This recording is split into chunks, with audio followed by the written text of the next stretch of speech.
দিছে। চাকরি নট করে দিছে মানে? দোকান তো বন্ধ। দোকান বন্ধ কেন? দোকান বন্ধ কেন? উনি নাকি নতুন একটা বিজনেস পাইছে, আর দোকানের যা টাকা ছিল সব টাকা ওই বিজনেসে ইনভেস্ট করে দিছে। দোকানের টাকা দিয়ে নাকি ওনার হয় না।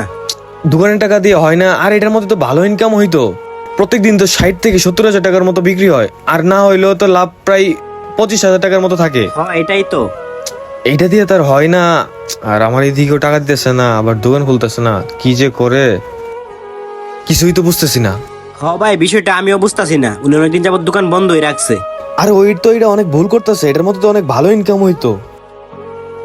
আচ্ছা ঠিক আছে, তাইলে তুই এখন কি করতেছস? আমি আর কি করুম, সারাদিন মোবাইল টিভি, বাড়িতে যাই খাই ঘুরি, এটাই তো।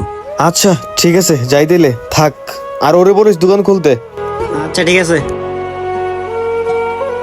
কি রে, শুনলাম তুই নাকি দোকান বন্ধ রাখছস? ও মামা, দোকান বন্ধ রাখছি। আমি যে বিজনেস চালু করছি